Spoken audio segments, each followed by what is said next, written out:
Man, that was a good video, man. That was well put together. Y'all saw that speed, right? Yeah, that was my one and only touchdown. And also, we got another Whitney Young out. Whitney Young, any Whitney Young in the house? Katrina Adams, the great tennis player. Sure. Northwestern, there's, yep. She was inducted in 2021, so another Whitney Young in the house. All right.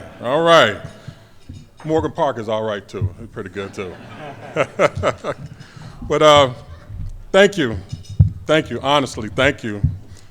Thanks be to Almighty God, first and foremost, who's guided my path for these 56 plus years, and continues to bless me and my family. Thank you.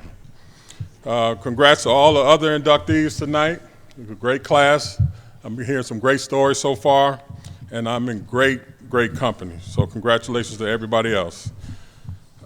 Thank you to all the great people here in the Chicagoland Sports Hall of Fame for finding me worthy enough to have this honor bestowed upon me. I really appreciate it. Thank you so much. To my beautiful wife of 30 years, thank you for your love and taking care of me. Taking care of me is a lot to take care of. Thank you for taking care of me and the kids.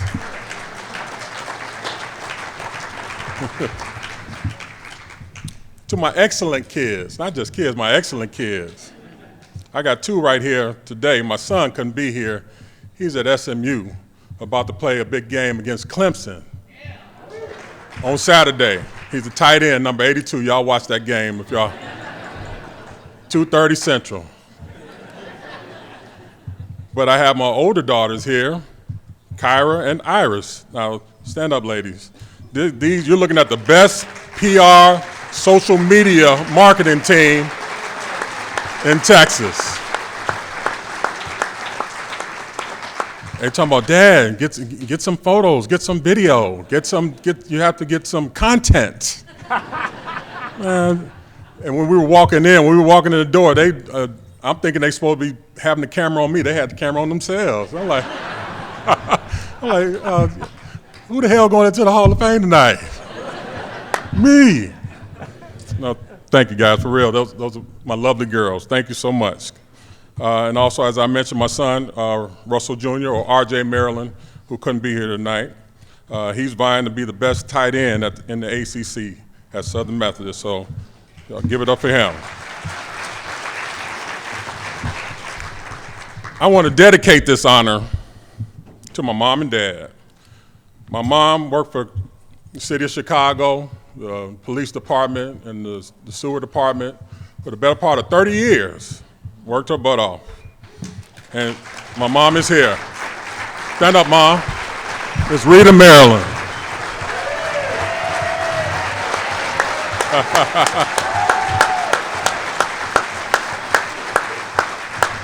Thank you, Mom, for just being sweet and kind and always loving me. Thank you to my dad, who couldn't be here tonight. My dad, he worked for the Chrysler Corporation.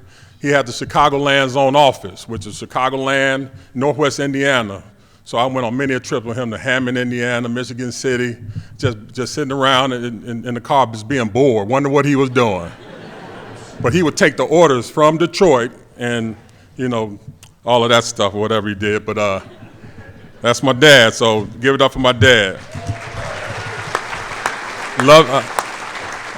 I love both of them. They are the epitome of what Chicago is. They're hardworking, they take no stuff, they're both kind and tough, and always wanted the best for me and my brothers. If the school wasn't up to par, you go into another school. That's just how they were. They want the best for me and my brothers. They never settle for less. Thank you, Mom and Dad. To my brothers, Eric and Brian, they made sure that I stayed tough in the middle. I was the middle kid. So they made sure that I stayed in between them both. But they also helped me to learn how to be a good follower, but also a good leader at the same time. So I appreciate and love my brothers, Eric and Brian. Thank you for my Aunt Dolores. Aunt D is here. Stand up, Aunt D. All right. The octogenarian and my cousin Monica. Stand up, Monica. She's here. Thank you, Monica. And my cousin Lisa couldn't be here tonight, and my Uncle Lou, rest in peace. Thank you for giving me the extra family love and support that one needs to get through this life. I want to have a big thanks to the table that's sitting behind me. My Whitney Young High School coaches. 2 of them are here tonight.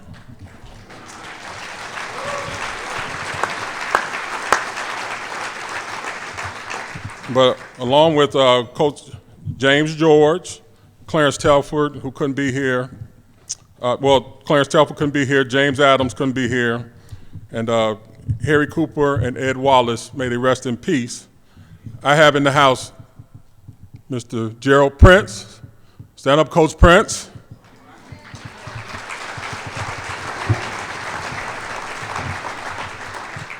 And also, Coach James George. Stand up, Coach George.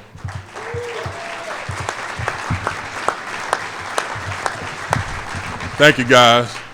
And his son, Philip, and Coach Prince's wife, Zan. I appreciate you guys for coming. But if you could just imagine, just think back, this is 1982, some 40 years ago.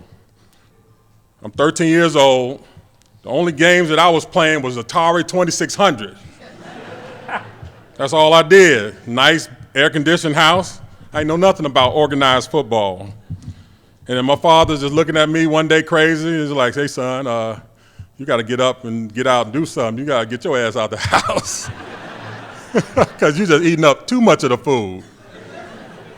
And so he takes me to practice. He takes me to football practice, and I'm introduced to Coach Prince. Coach Prince looking at me crazy, like, looking at me, like, okay, not impressed. Go run some laps, Junior.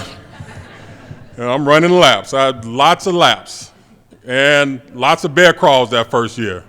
The bear crawl. Oh, you were so mean, Coach. You were mean to me, man. If you mess up, you miss a tackle. That's 100 yards of bear crawl, son. If you miss a block, 100 yards of bear crawls. If your shoes was untied, 100 yards of bear crawls.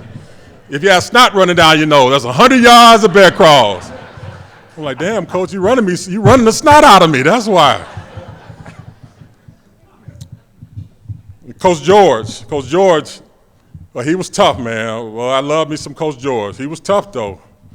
He'd always come in, a big old barrel chest guy, just bumping me in my chest, well, not in my chest, my gut, really, because Coach George is about this tall, but man, he would always come up to me and just get me tough, make me tough, and I appreciate that, Coach George. Coach Telford, who's our offensive coordinator, Coach Telford, man, he was unable to be here, but he had a way of critiquing bad plays. Like one play, if a running back was running too softly or not too hard through the hole, he was like, okay, son, you're tipping, son, as in tiptoeing. You're tipping, okay? You know how I know you was tipping, son? Because that hole was so wide, even Stevie Ray Charles Wonder could have gone through that hole. You can't say that these days, but I knew what he was talking about, because them holes was pretty big, because I was blocking, okay? But I love all my coaches. Coach George reminds me one day, I guess about the first couple of weeks, well, I'm running laps, and I was just tired of it, man. I just had enough. I wasn't in shape.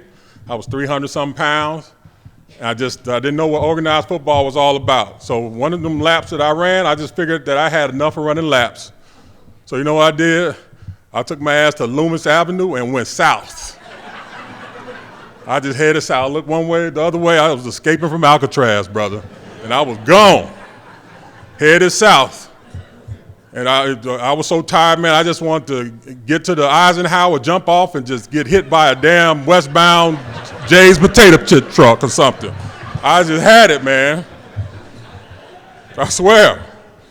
But luckily or unluckily, my father was there, unbeknownst to me, and he came and got me. I'm like, damn, ain't you supposed to be working or something? He came and brought me back to practice. He said, that'll never happen again. And it never happened again. Never happened again. Thank you, coaches. Seriously, thank you for the guidance that I needed at the time. the added bonus to what I was already getting at home from my dad. So I appreciate what you gave to me, what you poured into me, what you instilled in me. You instilled in me the resilience that I needed when I got to the University of Miami, when I played with the Dallas Cowboys. And I never wanted to quit. I never wanted to quit because of what you guys instilled in me. So thank you from the bottom of my heart. Thank you so much.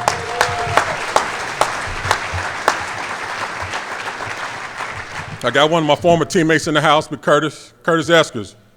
Stand up, man. That's my QB. Oh, Kurt looking good too, man. Man, I wish I looked as good as you, man, at 55 years old, brother. I love my former teammates at Whitney Young, my former college and professional teammates. Mickey Pruitt's in the house. Where's Mickey? Mickey, stand up. Stand up, boy. Mickey Pruitt was with me at the Dallas Cowboys, a great, great player. Great player. Thank you, brother. Mickey Pruitt is my man. I even see one of my former teammates, Frank Winters, in the house. Where's Frankie at? Oh, there you are. I played with Frankie my last year in the league, my 10th year at Green Bay. I was a Green Bay Packer, y'all. Don't hate me too much. Y'all about to kick me off the stage. Well, I played with Frankie. And I tell you, man, don't let Frankie hug you or grab you because he ain't letting go. That's a little bit of O-line, D-line humor, but appreciate you guys. You made me better. Thank you so much. And all the rest of my good friends, Chicago, that are here, that are new, that are old. I do want to recognize two of my good friends that are here today, Mr. Stu Ellison and Ms. Linda Yu. Linda Yu, please stand. Thank you, guys. Friends go way back. Stu was a University of Miami graduate, and he came to me when I was 17, 18 years old and said, hey, I want to take you under my wing. I want you to go to the Chicago Board of Trade with me. I'm like, I don't know nothing about pork bellies, man, but I came, and we've been friends ever since. Thank you, Stu, for your friendship over the years, and thank you, Linda, for the example that you set in Chicago for years and years. I never would have thought that I could count you as a friend after seeing you on TV for all these years, so thank you so much. I especially want to thank Coach Jimmy Johnson, who was my coach at the Dallas Cowboys. Did somebody boo? I know somebody ain't boo. Damn, y'all hard in Chicago, man. For taking a chance on me. I mean, came and got me the last scholarship in 1986. I was 17 years old. I had one scholarship offer to Indiana State. I could have been a Sycamore, y'all. But instead, Coach Johnson gave me the last scholarship in 1986, and I became a Hurricane. And because of the lessons I learned from my mom, my dad, my aunts, my family, from my coaches, I never quit. And there was times I really wanted to quit because they had some real crazy folks down in Miami. But thank you for Coach Johnson for getting me not only in 1986, but coming back to get me as the first player picked in 1991 draft. So thank you, Coach Johnson. I owe you a lot. If I've forgotten anybody, charge it to my head and not to my heart. Seriously, forgive me. I could remember back in like 1985, I was the fridge, man, in the school talent show. And you know what we did? Super Bowl Shuffle. You said it. I didn't come here looking for trouble. I just want to do the Super Bowl Shuffle. And they go and high five somebody, and then the guy started playing the saxophone. Yeah, that was me. I was the fridge. I never did think that I would be in the company and playing against the fridge or playing against the O-line of the Chicago Bears in the playoff game. Never did think that I would be that when I was growing up on the south side of Chicago, when I was at Whitney Young High School. Never did, I think. And it's amazing. So thank you, guys. Thank you so much.